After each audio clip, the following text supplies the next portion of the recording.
Hello friends, my name is Rihan Dansena. आप सभी का दिव्या क्लासेस में स्वागत है। आज के हम अपने इस वीडियो लेक्चर में 1 से लेकर 15 मई 2023 तक के राष्ट्रीय एवं अंतर्राष्ट्रीय करंट अफेयर को वस्तुनिष्ठ रूप में देखेंगे। हम लोग जितने भी यहाँ पर करंट अफेयर देखेंगे वो बहुत ही महत्वपूर्ण है, इसलिए आप लोग इस वीडियो को अंत तक ज़रूर देखें। आपको आगामी एग्जाम में बहुत ही बेनिफिट होगा। तो चलिए हम लोग अपने आज के इस वीडियो लेक्चर को प्रारंभ करते हैं। हमारा पहला प्रश्न है, वर्ल्ड ऑफ स्टैटिस्टिक्स रिपोर्ट के अनुसार सबसे अधिक मासिक वेतन किस देश में दिया जाता है? तो हमारे पास यहाँ 4 ऑप्शन है। पहला है स्वीडन, दूसरा स्विट्जरलैंड, तीसरा अमेरिका और चौथा है उपरोक्त में से कोई नहीं। तो हमारा जो सही उत्तर है वो है ऑप्शन बी, स्विट्जरलैंड। ठीक है, तो आप लोग को याद रखना है, वर्ल्ड ऑफ स्टैटिस्टिक्स रिपोर्ट के अनुसार सबसे अधिक मासिक वेतन स्विट्जरलैंड में दिया जाता है। और इस रिपोर्ट के अनुसार हम लोग देखें भारत का कौन सा स्थान है, तो इसमें भारत का 65वां स्थान है। इस रिपोर्ट में कुल 104 देशों को शामिल किया गया था, जिसमें पहला स्थान स्विट्जरलैंड का है और 65वां स्थान भारत का है। भारत में जो मासिक वेतन है वो कितना है, तो आप लोग को याद रखना है 46,871 रुपये। हमारा अगला प्रश्न है, 2021 के आंकड़ों के अनुसार कोयले का शीर्ष आयातक देश कौन सा रहा है? तो हमारे पास यहाँ 4 ऑप्शन है। पहला है चीन, दूसरा जापान, तीसरा भारत, चौथा उपरोक्त में से कोई नहीं। तो हमारा जो सही उत्तर है वो है ऑप्शन ए, चीन। ठीक है, तो आप लोग को याद रखना है 2021 के आंकड़ों के अनुसार कोयले का शीर्ष आयातक देश कौन सा है? चीन है।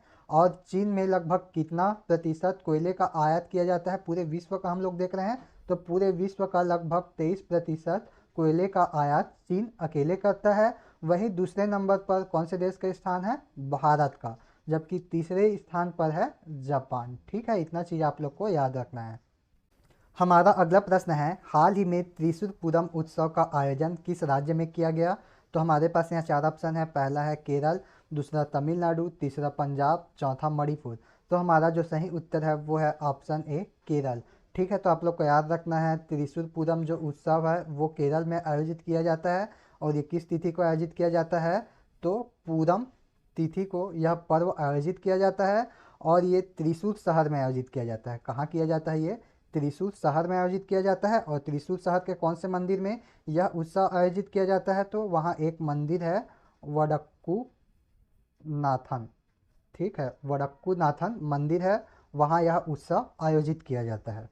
हमारा अगला प्रश्न है, दोहा डायमंड लीग 2023 में नीरज चोपड़ा ने कौन सा मेडल जीता है? तो हमारे पास यहाँ पर 4 ऑप्शन है। पहला है गोल्ड, दूसरा सिल्वर, तीसरा ब्रॉन्ज और चौथा है उपरोक्त में से कोई नहीं। तो हमारा जो सही उत्तर है वो है option A, gold. Doha diamond league 2023 में नीरज चोपड़ा ने गोल्ड मेडल जीता है। और नीरज चोपड़ा कौन सा खेल खेलते हैं? Javelin throw. जेवलिन थ्रो, जिसे हम लोग और क्या नाम से जानते हैं? भाला फेंक। और इस प्रतियोगिता में नीरज चोपड़ा ने 88.67 मीटर का थ्रो किया था। ठीक है, मतलब जो भाला है उसको कितनी दूरी पर फेंका? 88.67 मीटर। और आप लोग को याद रखना है, जो 2022 में डायमंड लीग हुआ था उसमें भी नीरज चोपड़ा ने गोल्ड मेडल जीता था। जो 2022 का डायमंड लीग हुआ था वो कहाँ हुआ था? स्विट्जरलैंड में। और स्विट्जरलैंड के कौन से शहर में? ज्यूरिख। ठीक है, कौन से शहर में हुआ था? ज्यूरिख शहर में हुआ था। हमारा अगला प्रश्न है, बैडमिंटन एशिया चैंपियनशिप 2023 में भारत की तरफ से किसने गोल्ड मेडल जीता है? तो हमारे पास यहाँ 4 ऑप्शन है। पहला है चिराग शेट्टी, दूसरा सात्विक साईराज, तीसरा है ANB और चौथा है उपरोक्त में से कोई नहीं। तो हमारा जो सही उत्तर है वो है ऑप्शन सी, ANB। ठीक है, तो आप लोग को याद रखना है, बैडमिंटन एशिया चैंपियनशिप 2023 में भारत की तरफ से चिराग शेट्टी और सात्विक साईराज की जोड़ी ने गोल्ड मेडल जीता है।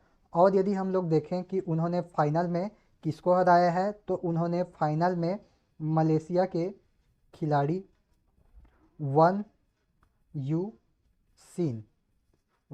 सीन, और टीओ ई यो, ठीक है, इन दोनों की जोड़ी को फाइनल में हराया है। और आप लोग को याद रखना है, बैडमिंटन एशिया चैंपियनशिप 2023 कहाँ आयोजित किया गया? तो दुबई में। कहाँ आयोजित किया गया? दुबई में। इसमें आप लोग को एक चीज़ और याद रखना है, जो यह चैंपियनशिप हुआ है उससे पहले भारत ने 1965 में यह खिताब जीता था। उसमें भारत ने गोल्ड मेडल जीता था। और 1971 में जब यह प्रतियोगिता आयोजित हुआ तो उसमें भारत ने ब्रॉन्ज मेडल जीता था। हमारा अगला प्रश्न है वर्ल्ड चेस चैंपियनशिप 2023 में किसने खिताब जीता है? तो हमारे पास यहाँ चार ऑप्शन है, मैग्नस कार्लसन, दूसरा डिंग लेरेन, तीसरा कोनेरू हम्पी, चौथा उपरोक्त में से कोई नहीं। तो हमारा जो सही उत्तर है वो है ऑप्शन बी, डिंग लीरेन। ठीक है, तो आप लोग को याद रखना है डिंग लेरेन चीन के खिलाड़ी हैं और इन्होंने वर्ल्ड चेस चैंपियनशिप 2023 का खिताब जीता है। और जो यह वर्ल्ड चेस चैंपियनशिप 2023 है वो कहाँ आयोजित किया गया? कजाकिस्तान। कहाँ आयोजित किया गया? कजाकिस्तान। कजाकिस्तान के कौन से शहर में? अस्ताना में। ठीक है, तो आप लोग को इतना चीज़ याद रखना है। हमारा अगला प्रश्न है एशियन वेट लिफ्टिंग चैंपियनशिप 2023 में भारत की तरफ से किसने सिल्वर मेडल जीता है? तो हमारे पास यहाँ चार ऑप्शन है, पहला है अचिंता सूली, दूसरा बिंदिया रानी देवी, तीसरा सतीश शिवलिंगम, चौथा उपरोक्त में से कोई नहीं। तो हमारा जो सही उत्तर है वह है ऑप्शन बी, बिंदिया रानी देवी। ठीक है, तो आप लोग को याद रखना है एशियन वेट लिफ्टिंग चैंपियनशिप 2023 में बिंदिया रानी ने कुल 2 सिल्वर मेडल जीते हैं और यहाँ पर एक सिल्वर मेडल किसने जीता है? जेरेमी लालदिनुंगा ने यहाँ पर एक सिल्वर मेडल जीते हैं। इस प्रकार यदि हम लोग देखें कि भारत ने इसमें कुल 3 सिल्वर मेडल जीते हैं। जो यह प्रतियोगिता है वो दक्षिण कोरिया के जिंजू में आयोजित किया गया था। हमारा अगला प्रश्न है हाल ही में किसे भारत गौरव अवार्ड प्रदान किया गया है? तो हमारे पास यहाँ चार ऑप्शन है, पहला है चिन्मय पांड्या, दूसरा कोनेरू हम्पी, तीसरा ऋषि सुनक, चौथा उपरोक्त में से कोई नहीं। तो हमारा जो सही उत्तर है वो है ऑप्शन ए, चिन्मय पांड्या। ठीक है, तो आप लोग को याद रखना है हाल ही में भारत गौरव अवार्ड चिन्मय पांड्या को प्रदान किया गया है।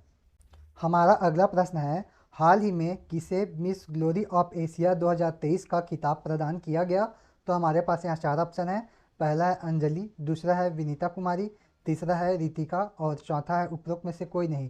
तो हमारा जो सही उत्तर है वो है ऑप्शन ए, अंजलि। ठीक है, तो आप लोग को याद रखना है हाल ही में अंजलि को मिस ग्लोरी ऑफ एशिया 2023 का खिताब प्रदान किया गया। हमारा अगला प्रश्न है भारतवंशी अभिनेत्री मीरा सयाल को निम्न में से कौन सा खिताब प्रदान किया गया है? तो हमारे पास यहाँ चार ऑप्शन है, पहला है बाफ्टा फेलोशिप सम्मान, दूसरा ऑस्कर अवार्ड, तीसरा ग्रैमी अवार्ड, चौथा है फिल्म फेयर अवार्ड। तो हमारा जो सही उत्तर है वो है ऑप्शन ए, बाफ्टा फेलोशिप सम्मान। आप लोग को याद रखना है भारतवंशी अभिनेत्री मीरा सयाल को बाफ्टा फेलोशिप सम्मान प्रदान किया गया है। हमारा अगला प्रश्न है विश्व बैंक के नए अध्यक्ष किन्हें चुना जाएगा? तो हमारे पास यहाँ चार ऑप्शन है, पहला है अजय बांगा, दूसरा है रोहन वाधवा, तीसरा है विकास मित्तल, चौथा है उपरोक्त में से कोई नहीं। तो हमारा जो सही उत्तर है वो है ऑप्शन ए, अजय बांगा। विश्व बैंक के नए अध्यक्ष अजय बांगा को चुना जाएगा। आप लोग को याद रखना है विश्व बैंक का जो गठन हुआ था वो 1944 में हुआ था और इसका जो मुख्यालय है वो कहाँ पर है? तो वाशिंगटन डीसी में इसका मुख्यालय है और ये वाशिंगटन डीसी कौन से देश में है? तो अमेरिका देश में है। हमारा अगला प्रश्न है हाल ही में सैंटियागो पैना किस देश के नए राष्ट्रपति बने हैं? तो हमारे पास यहाँ चार ऑप्शन है, पहला है उरुग्वे, दूसरा पराग्वे, तीसरा चिली, चौथा अर्जेंटीना। तो हमारा जो सही उत्तर है वो है ऑप्शन बी, पराग्वे। ठीक है, तो आप लोग को याद रखना है पराग्वे के नए राष्ट्रपति कौन बने हैं? सैंटियागो पैना। और आप लोग को याद रखना है जो पराग्वे की राजधानी है उसका क्या नाम है? असंसियन। असंसियन। ठीक है, और यहाँ का मुद्रा भी आप लोग को याद रखना है, जो यहाँ का ऑफिशियल मुद्रा है उसका क्या नाम है? गुआ रानी। गुआ रानी। हमारा अगला प्रश्न है हाल ही में पहला सिंथन स्नो फेस्टिवल 2023 का आयोजन किस राज्य में किया गया? तो हमारे पास यहाँ चार ऑप्शन है, पहला है उत्तराखंड, दूसरा हिमाचल प्रदेश, तीसरा सिक्किम, चौथा जम्मू कश्मीर। तो हमारा जो सही उत्तर है वो है ऑप्शन डी, जम्मू कश्मीर। ठीक है, तो आप लोग को याद रखना है हाल ही में पहला सिंथन स्नो फेस्टिवल 2023 का आयोजन जम्मू कश्मीर में किया गया। हमारा अगला प्रश्न है भारत के किस राज्य में पहली पॉड टैक्सी का शुभारंभ किया गया? तो हमारे पास यहाँ पर चार ऑप्शन है, पहला है उत्तराखंड, दूसरा उत्तर प्रदेश, तीसरा पंजाब, चौथा जम्मू कश्मीर। तो हमारा जो सही उत्तर है वो है ऑप्शन बी, उत्तर प्रदेश। आप लोग को याद रखना है देश में पहली बार उत्तर प्रदेश में पॉड टैक्सी का शुभारंभ किया गया और ये पॉड टैक्सी क्या होता है? तो बिना ड्राइवर वाले टैक्सी को हम लोग क्या बोलते हैं? पॉड टैक्सी बोलते हैं। तो आप लोग को याद रखना है जो पॉड टैक्सी होता है वो ऑटोमेटिक चलता है। हमारा अगला प्रश्न है सीबीआई के अगले अध्यक्ष किन्हें नियुक्त किया जाएगा। तो हमारे पास यहाँ चार ऑप्शन है। पहला है अजय बंगा, दूसरा प्रवीण सूद, तीसरा सुबोध जायसवाल, चौथा उपरोक्त में से कोई नहीं। तो हमारा जो सही उत्तर है वो है ऑप्शन बी प्रवीण सूद। ठीक है, तो आप लोग को याद रखना है सीबीआई के अगले अध्यक्ष प्रवीण सूद को नियुक्त किया जाएगा। और अभी वर्तमान में कौन है सीबीआई के अध्यक्ष, तो सुबोध जायसवाल। ठीक है, याद रखना है आप लोगों को। हमारा अगला प्रश्न है देश का पहला सोलर सिटी कौन सा शहर बनने वाला है। तो हमारे पास यहाँ चार ऑप्शन है। पहला है सांची, दूसरा दुर्ग, तीसरा मुरैना, चौथा सूरत। तो हमारा जो सही उत्तर है वो है ऑप्शन ए सांची। देश का पहला सोलर सिटी सांची शहर बनने वाला है। और ये सांची कौन से राज्य का शहर है, तो मध्य प्रदेश। कहाँ का है ये, मध्य प्रदेश। हमारा अगला प्रश्न है 2023 का Laureus world sportsman of the year का अवार्ड किन्हें प्रदान किया गया है। तो हमारे पास यहाँ चार ऑप्शन है। पहला है क्रिस्टियानो रोनाल्डो, दूसरा लियोनस मेसी, तीसरा राफेल नडाल और चौथा है नोवाक जोकोविच। तो हमारा जो सही उत्तर है वो है ऑप्शन बी लियोनस मेसी। ठीक है, तो आप लोग को याद रखना है 2023 का Laureus world sportsman of the year का अवार्ड लियोनस मेसी को प्रदान किया गया है। और लियोनस मेसी अर्जेंटीना देश के खिलाड़ी हैं। हमारा अगला प्रश्न है हाल ही में चिथिराई रथ महोत्सव किस राज्य में मनाया गया। तो हमारे पास यहाँ चार ऑप्शन है। पहला है केरल, दूसरा उत्तराखंड, तीसरा तमिलनाडु, चौथा उपरोक्त में से कोई नहीं। तो हमारा जो सही उत्तर है वो है ऑप्शन सी तमिलनाडु। ठीक है, तो आप लोग को याद रखना है चिथिराई रथ महोत्सव तमिलनाडु में मनाया गया। और जो यह महोत्सव है वो कौन से मंदिर में मनाया गया, तो मदुरई में है मीनाक्षी मंदिर। मदुरई में है मीनाक्षी मंदिर और वहाँ पर यह महोत्सव आयोजित किया गया। हमारा अगला प्रश्न है हाल ही में भारतीय सेना द्वारा बुलंद अभ्यास किस राज्य में किया गया। तो हमारे पास यहाँ चार ऑप्शन है। पहला है अरुणाचल प्रदेश, दूसरा उत्तराखंड, तीसरा सिक्किम, चौथा उपरोक्त में से कोई नहीं। तो हमारा जो सही उत्तर है वो है ऑप्शन ए अरुणाचल प्रदेश। तो आप लोग को याद रखना है भारतीय सेना द्वारा बुलंद अभ्यास अरुणाचल प्रदेश में चीन के जो सीमा है, चीन देश की जो सीमा है उसके समीप किया गया। हमारा अगला प्रश्न है 13वें भारत रत्न डॉक्टर भीमराव अंबेडकर पुरस्कार किन्हें प्रदान किया गया। तो हमारे पास यहाँ चार ऑप्शन है। पहला है नरेंद्र मोदी, दूसरा योगी आदित्यनाथ, तीसरा है भूपेश बघेल, चौथा है अरविंद केजरीवाल। तो हमारा जो सही उत्तर है वो है ऑप्शन बी योगी आदित्यनाथ।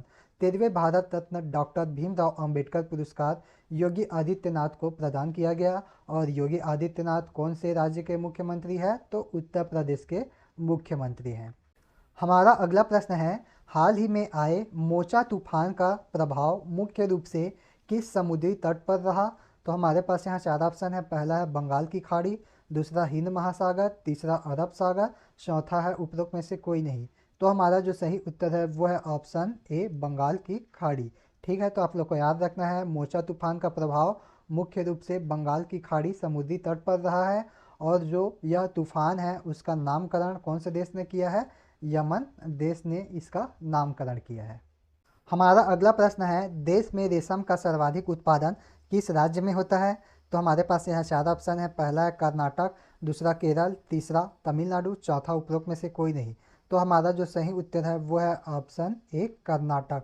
ठीक है, तो देश का लगभग 32% जो रेशम है उसका उत्पादन कर्नाटक में होता है। और आप लोग को एक चीज़ और याद रखना है विश्व के जो कुल रेशम का 95% कहाँ उत्पादन होता है, एशिया में होता है। ठीक है, ये चीज़ भी आप लोग को याद रखना है। हमारा अगला प्रश्न है हाल ही में जारी वर्ल्ड प्रेस फ्रीडम इंडेक्स 2023 में भारत का कौन सा स्थान है। तो हमारे पास यहाँ चार ऑप्शन है। पहला है 150वां, दूसरा है 161वां, तीसरा है 165वां और चौथा है उपरोक्त में से कोई नहीं। तो हमारा जो सही उत्तर है वो है ऑप्शन बी 161वां। आप लोग को याद रखना है वर्ल्ड प्रेस फ्रीडम इंडेक्स 2023 में भारत का जो स्थान है वो 161वां है। और 2022 में जो यह रैंकिंग थी भारत की वो कितनी थी, 150। और आप लोग को एक चीज़ और याद रखना है जो 2023 का ये इंडेक्स है उसमें प्रथम स्थान कौन सा देश का रहा है, नॉर्वे का। ठीक है, हमारा अगला प्रश्न है हाल ही में भारतीय वायुसेना विरासत केंद्र का शुभारंभ कहाँ पर किया गया। तो हमारे पास यहाँ चार ऑप्शन है। पहला है चंडीगढ़, दूसरा हैदराबाद, तीसरा बेंगलुरु, चौथा कोच्चि। तो हमारा जो सही उत्तर है वो है ऑप्शन ए चंडीगढ़। ठीक है, तो आप लोग को याद रखना है हाल ही में भारतीय वायुसेना विरासत केंद्र का शुभारंभ चंडीगढ़ में किया गया है। हमारा अगला प्रश्न है 2023 में एशियान शिखर सम्मेलन का आयोजन कहाँ पर किया गया? तो हमारे पास यहाँ चार ऑप्शन है। पहला है इंडोनेशिया, दूसरा म्यांमार, तीसरा कंबोडिया, चौथा चीन। तो हमारा जो सही उत्तर है वो है ऑप्शन ए, इंडोनेशिया। 2023 में एशियान शिखर सम्मेलन का आयोजन इंडोनेशिया में किया गया और यहाँ पर एशियान का फुल फॉर्म होता है association of south east Asian nation. इसके अलावा आप लोग को याद रखना है जो एशियान है उसका गठन 1967 में किया गया और इसका जो मुख्यालय है वो कहाँ है? थाईलैंड। थाईलैंड में कहाँ पर? बैंकॉक में। ठीक है, इसको भी आप लोग को याद रखना है। इसके अलावा मैं आप लोगों को एक चीज़ और बताता हूँ, जो एशियान संगठन है उसमें 10 देश शामिल हैं और उनके नाम क्या क्या हैं? Brunei, Cambodia, Indonesia, Laos, Malaysia, Myanmar, Philippines, Singapore, Thailand और वियतनाम। तो यह था हमारा आज का वीडियो लेक्चर, जिसके अंतर्गत हम लोगों ने 1 मई से 15 मई 2023 के बीच का राष्ट्रीय एवं अंतर्राष्ट्रीय करंट अफेयर को वस्तुनिष्ठ रूप में देखा है। यदि आप लोगों को यह वीडियो पसंद आता है तो इस वीडियो पर लाइक और कमेंट करना ना भूलें। साथ ही हमारे इस चैनल को सब्सक्राइब करें और इस वीडियो को अपने दोस्तों के बीच में ज़्यादा से ज़्यादा शेयर करें। आज के लिए बस इतना ही। धन्यवाद।